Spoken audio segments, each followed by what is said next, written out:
It is my pleasure to introduce the distinguished moderator for our upcoming panel discussion on successful project management, strategies, and techniques. Megan Cherry is the Director of Water Program at Environmental Incentives and brings her 17 years of experience in the municipal water supply and stormwater sectors.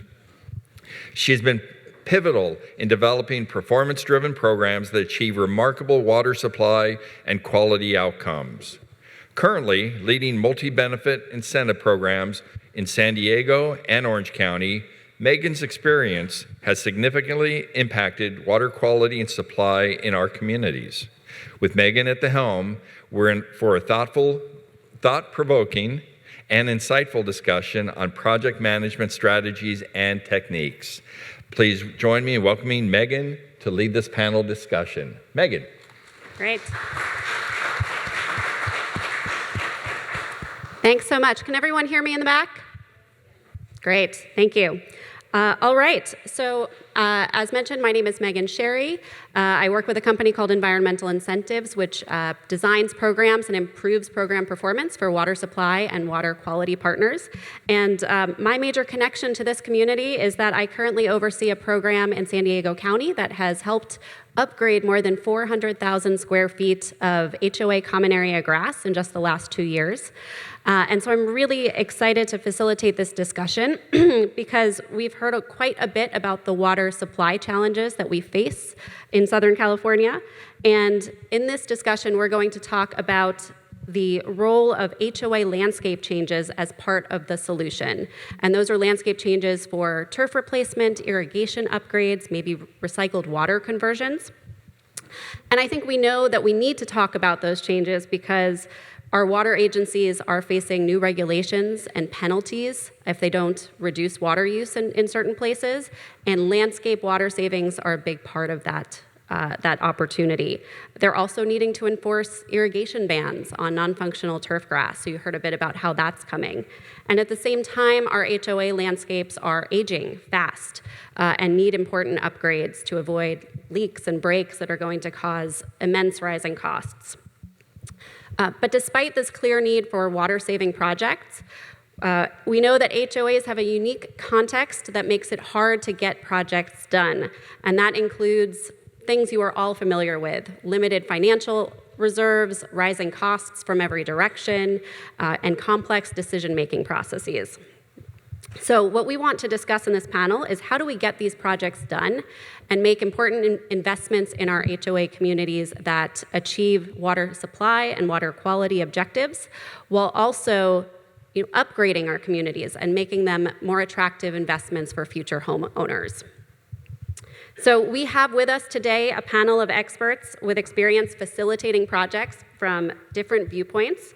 And I'm really excited to welcome to our panel Don Bunce, Deputy General Manager of Santa Margarita Water District, Matt Davenport, Chief Encouragement Officer, possibly the best title I've seen in a while, of Monarch Environmental, Steve Hall, Principal of Water Concern, Kara Foley, Vice President of Community Management of Seabreeze Management Company, and Donna Rain-Shostak, who is the Vice President of Community Management at Seabreeze Management Company, who is the chair of her Water Conservation Committee at her HOA and previous board treasurer over at Laguna Woods HOA. So big thank you for our panel. Quickly. And I'd like to start out by asking everyone on the panel to take a moment to very briefly introduce yourself, but describe your perspective on the opportunity for HOA landscape projects and one critical thing you think is needed to get projects done. So over to you, Don. Well, you gave my background, so that's good enough. From our standpoint, from the district standpoint, is figuring out what the goals of the HOA is, because we know that water savings, from our standpoint, that's a big one. But from the HOAs, is it an entirely different goal as far as what they're trying to get? So establishing the expectations, the goals, and then working with the various entities to make sure you have the funding available to it, your understanding of what the project's going to entail, and going back to managing those expectations so that as the project proceeds, your community understands the steps it takes to get there and to implement them. What was the question? No, I'm just kidding. Sorry. I think, so I've been in the industry for 25 years, almost half and half on the contracting and now as a landscape consultant. And I think the one thing that I would say is just super integral is to have a quarterback for the projects, whether that's an environmental incentives, a board member, a committee member, a landscape consultant, someone that's really driving the process. Can't get done without that. So what I think is a successful kind of plan is having a roadmap. And honestly, this is true of any project, water conservation, landscaping, but really any project in the community. Have a roadmap, start at the beginning with the entire board, get buy-in from everyone, and then involve the experts as needed. Because what I have seen in a lot of cases is we have a lot of really great ideas floating around, but if we don't hone them in and really start at the beginning and take step-by-step approach, it can really derail a project. So having a plan, doing some forward planning, and really knowing where we're going to be at the beginning, the middle, and the end will show everyone success for that project. And again, this is integral for all projects within an association, in my opinion.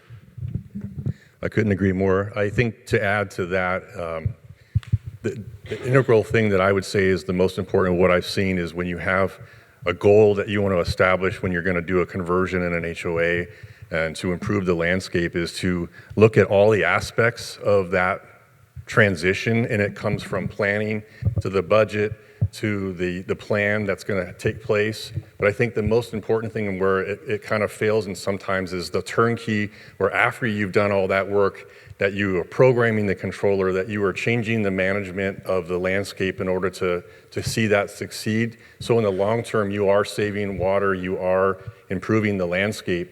But I think it has to be a turnkey thing, not just one component, but you have to carry it all the way through to the management level, the maintenance level, in order to succeed in the long term. And speaking from the homeowner's perspective, we don't like change. And so, whatever it is, don't change it. And so the challenge, I think, for the HOA itself is how to get people on board. And we heard someone say we need a champion. And we were fortunate enough in our community to have several champions. They came from various areas, from the boards, from the community, from environmental groups within the community. And that really got it going and helped us figure out how do we pay for it, how do we make it happen. And we did all the three you mentioned. We've got the controllers, we've got turf removal, we've got recycled water in parts of the village. And it was a long road, but it's good, and people are happy with the results. And now they don't mind the change. I'd like to add one more thing, is listening to this and getting the experts involved, absolutely. But one of the things that we've seen from the district, especially with smaller HOAs, is you should get your experts and your water district involved right out the gate, because unfortunately, the beauty of HOAs is the community's involved. The downside is the community's involved. And sometimes some of the folks that sit on these panels may consider them an expert because they've got sprinklers in their backyard, but they don't understand the whole thing. So to bring some folks in, and from my standpoint, the district, whatever district you're in, to figure out what kind of incentives to help would be very beneficial early in your process for that managing expectations. Great, thanks everybody. We're going to dive deeper into a lot of these topics. Donna, I'd like to go back to you, and you talked a little bit about challenges with HOAs, right? And I would bet that a number of us have been in a situation working on an HOA project, and you get an email sort of out of the blue that says, this project's on pause for now, for the foreseeable future. Donna, can you help lift the curtain a little bit and tell us about the kinds of HOA challenges and barriers you see that project partners outside may not be aware of and may not understand? I think the thing that I mentioned the most, the people not wanting change, and so the need for education to understand why we need it.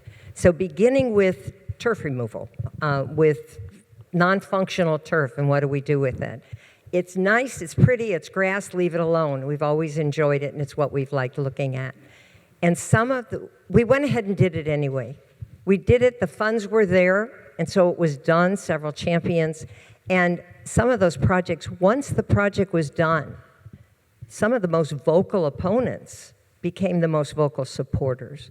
You saw a picture this morning of paths made in an area that had just been grass, and now people could walk through it. You put benches there. You make this something that becomes theirs. And so I think that's very helpful. In terms of the challenges, obviously, we all have financial challenges. And of course, when you're talking to the homeowners, that's number one. And this morning, someone spoke about using reserve funds for your initial project. You almost have to, because somewhere you have to have seed money, and no one wants a special assessment. So you use your reserves, and then you demonstrate to the community how many years to pay back. What will it take? And remember that during that payback period, the costs of water, the costs of maintenance, the costs of landscaping, the cost of fertilizer, all of those things are going to go up. So we have to demonstrate how it's really saved. And the more we do it, the more successful it is. And in the end, we now actually, as part of our budget, we budget what we would expect it to cost if we hadn't done all of these things. And at the end of the year, that money left over is put into further turf removal projects and water savings. So, I'd like to add onto what you said. I think that anytime you do a large project, although you may have some naysayers, like you said, it's also an opportunity for you to really bring the community together. I love the idea that some of the opponents to the turf removal became some of the biggest advocates, but from a management perspective, this is a chance for you to engage the owners. While the board ultimately carries the authority to make the decision, bringing in owners and having them feel part of the process, it builds community within your community. And when you get them on board for one particular project, they will become an advocate for future projects. And as you build community, people are more understanding, and you have opportunities to have town hall meetings, maybe a small party, something that brings people together. And while you're getting them to be on board with the new program, you're also getting them to meet their neighbors and look out for one another and really just come together as a unit, which is a really great thing to see in HOAs, because it's starting to kind of fade away. So I feel like we need to bring that back. I love that, looking at the opportunities that come with the need to engage the community. Questions for Steve and Matt. You're both working with numerous HOAs on different kinds of landscape projects. Can you tell us about where your clients get tripped up and how you course correct with them, and what is working for you to move projects forward? I'll start off, Matt. One of the biggest trip-ups is obviously having the funds. That's the first thing that I usually ask in an interview when they want our company to come out and do an assessment and also a renovation plan for their HOA to see how they're going to fund this, because you can spend a lot of time preparing and planning for this, and then at the end, it's hard to find the dollars to make it happen. And the second thing is there's 4 big components that I think in an HOA renovation, and one of them is the planting, 2 is the irrigation system behind that, 3 is the controller, and the 4th thing is the maintenance guy that's running the system and taking care of it after it's all done. A lot of times an HOA will call and say, hey, we want to change out all of our controllers and we want you to do a plan that will help us do that. And I say, you can't just change the controller and expect you to save water when half of the water is being controlled by the efficiency of the system, and that system is 40 years old? It doesn't function, so you can change out the clock, you're still going to see no difference in your water use. So you have to couple that with an irrigation assessment and maybe an improving. Technologies and efficiencies have gone up so much in the last few years that you've got to couple that. The plant palette is a big one too. You can't just change out the irrigation, put in a smart timer, and then you have a huge opportunity to reduce water use just by the plant palette. And on top of that, you can beautify the whole community by choosing a palette that's going to really bring up property values and make it more enjoyable. And again, the last one is that make sure that when it's all done, somebody is pressing the buttons and working on the controller and checking the system to make sure it's efficient, because I always tell everybody that I work with, the irrigation system is only the best it's ever going to be is the day it got installed. So you have to keep improving and keeping up on it to make your investment last a long time. So. Yeah, I think where our clients get tripped up, our clients never get tripped up. No, I was gonna say, I think when nothing's more emotional in landscape than trees and turf. I mean, if you want to start an argument in your association, start talking about removing trees and turf. But I think getting these projects through and where they do get tripped up is that it's emotional, it's not data driven. Most communities don't understand or don't realize that it costs $70,000 per year for one landscape laborer now. $70,000 to your HOA. And when you do the dollars and you do the math and you provide the data, it removes a lot of the emotion. And then also, it was brought up earlier about starting small. A lot of the projects, it's like, we need to go for this now. And it's like, you do need to start. You need to get things going. But it doesn't have to be community-wide. And I always like to say, too, that the complaints, if you see that as feedback, can be really helpful. But if it's complaints, us against them, very few things get done. And as a whole, everybody there is a homeowner for the most part, and it's viewed as good feedback. Along with what Matt said, and what we've seen is phasing these big projects for two reasons. One, you can build consensus within the community because you can focus on an area, do it really well, get the naysayers to turn around and say, oh my gosh, that turned out really well. And it also helps with your funding and learning some lessons that maybe we would have done this as opposed to that if we hadn't done the whole thing at one time. So phasing out a project may be of benefit to you as you're looking at these. Great. I'm going to build on that note about naysayers, right? It's come up in a few comments here. So in your experience, how have you successfully countered the naysayers and those, few vocal opponents to a project who can really sort of halt things? Maybe those who dislike change or, have some misconceptions around the look of sustainable landscaping. What has worked? Okay, I was going to say bring them into the conversation just early. If there's naysayers, bring them in on the process.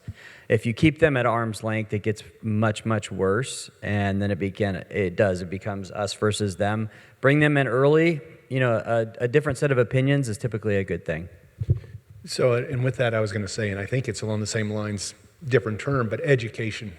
And educating the community, educating the individuals, educating the naysayers, but also having that information available as to why you're doing this. One, we're going to get our water cut back, so we might as well start planning for it now and doing something about it, as opposed to having a wholesale die-off because the water got cut back because all of a sudden the state says no more. So that education, that it's not your personal preference necessarily, that you're changing everything out, but you're evolving to accommodate what's going on with the state, what's going on with the districts, what's going on financially, because that's the other educational point, is that money savings that you're going to realize, and I think to Donna's point from earlier, that you're going to save having a more water-efficient landscaping, going over to recycle water, how that ends up on the bottom line for them, saving them money.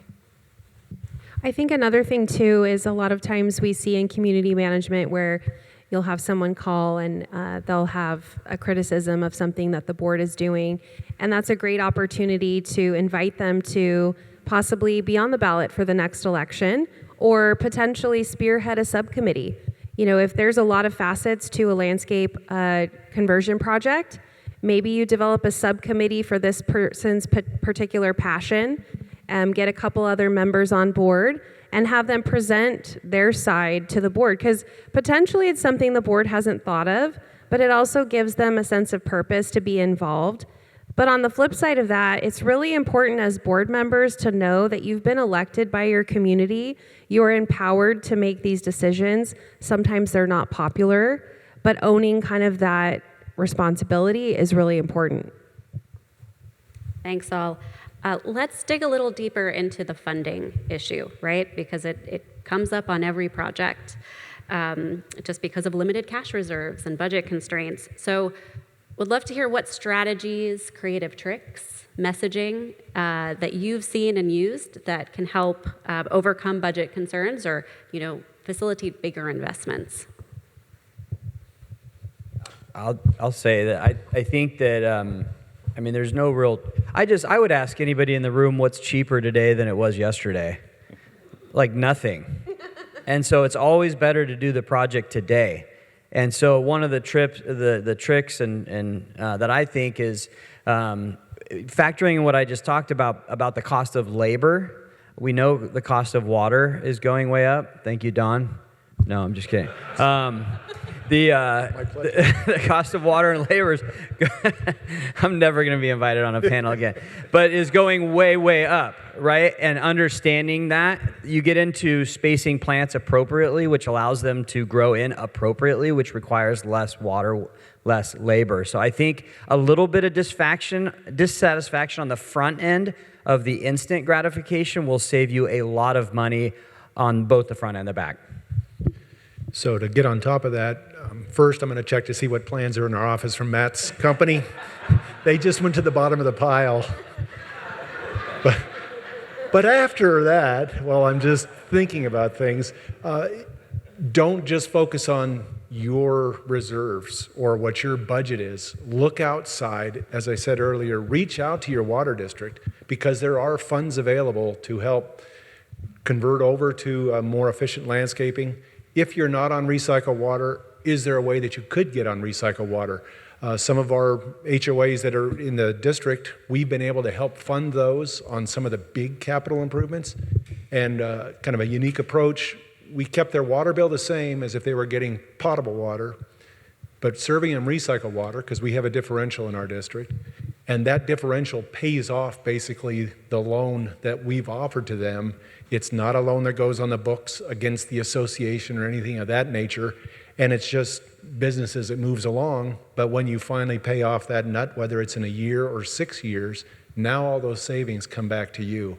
So looking at that, looking at what kind of grants are available, what kind of rebates are available out there, you'd be surprised that to be able to find stuff on your side of the meter, not just what the district's able to get, but we're able to help you folks out.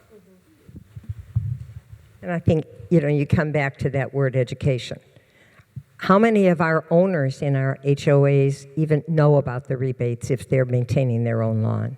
So it's up to us. We've got to let them know what's available. And in terms of the money, you can do a project, piecemeal it out so that you do a portion each year, and that works. But I think one of the hardest things, and I found it when I was treasurer and water conservation chair, which was kind of an interesting combination, people are saying, show us how much money we saved on water. Well, if you look at the water bill, you won't necessarily see the savings because, as we know, costs keep going up. So we have to figure out a way, and I ask everyone in the room and the water districts, show us a way that we can send that bill, that when the bill arrives, whether it's for the HOA or your own personal bill, what you saved had the rates been what they were. Because if you saved X amount of water and everything went up, your bill may have gone up a little bit, but what would it have been if you hadn't done this? And so I think that's really important, and we struggle with it because it's a lot of calculation. But. Yeah, I would add to that it's the cost of not doing it is more. So, how much are you spending every month on repairs on a system that's 40 years old, fixing mainline breaks, fixing these things? How about the cost of not putting in a flow sensor with a controller that will shut things off if there's a break and water's running down the gutter that you've paid for? Those kind of things. It's the cost of not doing. You have to look at all the things that you're going to save in addition to what you're going to spend, and hopefully you can marry those two together, and over time, a small period of time, you can pay back that cost. Yeah, and decreased fertilizer and decreased maintenance cost. I mean, all of the mowing, the edging, as you start, but we never think about that, and so it's time to put that in the equation, I think. But I really like the analysis that you brought up in that a lot of times people will look at dollars and they won't look at units of water. And so when you look at it black and white, dollars to dollars, it doesn't look like there's a savings, but in fact there is. And I love the idea of we have to remember that, like Matt said, costs are rising every day. And so if we're just looking at dollars versus dollars, that's not the proper analysis. And so that's where the education comes in, and for community managers to really take a deeper dive into kind of the nitty-gritty of all of these components, and that it's not dollars to dollars anymore, and we have to kind of change our mindset. We experience what you talk about on just the water bills, not just irrigation. I know all of you will love us for this, but our rates go up. You cut back on water, it's the same bill. We get a lot of phone calls. What the heck? You're asking me to save water and my bill went up. So one of the things, because I'm sure there's been many others that you've been able to get from today's gathering, is talking to these folks prior to this get together, is hearing Donna's comment and going back, and we're going to try to find a way, especially with the HOAs and such that have worked with the district to implement these projects, to be able to demonstrate that on a bill, to show how many units they used last year, how many units they used this year, and what that differential in bill would be, and be able to carry that on for a few years. I know back at the office, they may not love me quite as much, but I think it's very important because of that. You want to see something from your efforts. Otherwise, you just throw up your hands and say, why bother? I just want to add one small other thing is I've seen landscape contracts that actually require that a certain tier of water usage is maintained, and if there's penalties above that, then the service provider, the landscaper, is actually responsible for those overages. I know it's not a popular thing, however, it does. They have a dog in the fight if they're required to stay within a certain tier. So it's something to consider if you ever go out to bid, potentially adding that, because I think that their attention to those meter reads would be more on point. All right. Matt just left. We are about at time, but I'd love to open it up for 1 or 2 questions from the audience, if there are any. First of all, thank you all very much for this panel session. Tremendous, tremendous information. Thank you all. If I'm an HOA board member and I'm interested in pursuing some of these strategies, where's the best place for me to go for information and resources? From our standpoint is we have an extremely strong water use efficiency group. Reach out to them. From Nate Adams on down, some of the other folks are here, Tracy Astorga, Ryan Pape, Amelia. So contact them, contact the district. We are totally geared to helping folks out to make these kind of modifications. I was going to say the community manager as well. They're the center of the wheel, and they can point you in the right direction. There was a great slide earlier in one of the presentations that gave contacts that were specific, I think, to this program for each district. I did snap a photo of it. I can't remember exactly which presentation it was in, but I think if the slide decks are available from today, I think that's a lot of information. And I think starting with the water district to find out what programs are available to you in your area is a great place to start, at least from my perspective. But again, from what I said earlier, just have all your ducks in a row. Like, don't go off onto one side and start with something. Just really figure out a plan. Yeah, I'd say number one, water agency is the first place. Two is the community managers. They are trained and they go through CEUs all year long to learn about these things, and they definitely can point you in the right direction. And if that doesn't work, just waterconcern.com. It works just fine. And might I suggest, as you're looking for a place for information, if your HOA doesn't have one, and most boards are small, have a water conservation chair or committee. That winds up your champion. That becomes your person to connect to the water district. Because if it's just a large group of people, who talks to them? Who does that? So by doing that, I know that that's part of how we got our success. And I think you'll all have fun doing it. Great. Well, I'm going to wrap us up now, so prepare to clap in just a moment. But just want to thank this entire panel and just kind of reflect back a moment on what we heard. I think we heard that there's a clear need to begin initiating these projects across HOAs, and I heard a few things come out as key elements of successful projects. So just to kind of, if you're going to write down 4 or 5 things, I heard you need a champion for your project, somebody who's going to, drive the process from start to finish. You need community education and engagement starting at the very beginning. You need, a roadmap that helps you think about maybe phasing and thinking about now, medium, and long term. And you need, to be thinking creatively about funding and getting assistance, right? So looking inside your organization, outside your organization, and at all of the potential partners who can help you get projects done.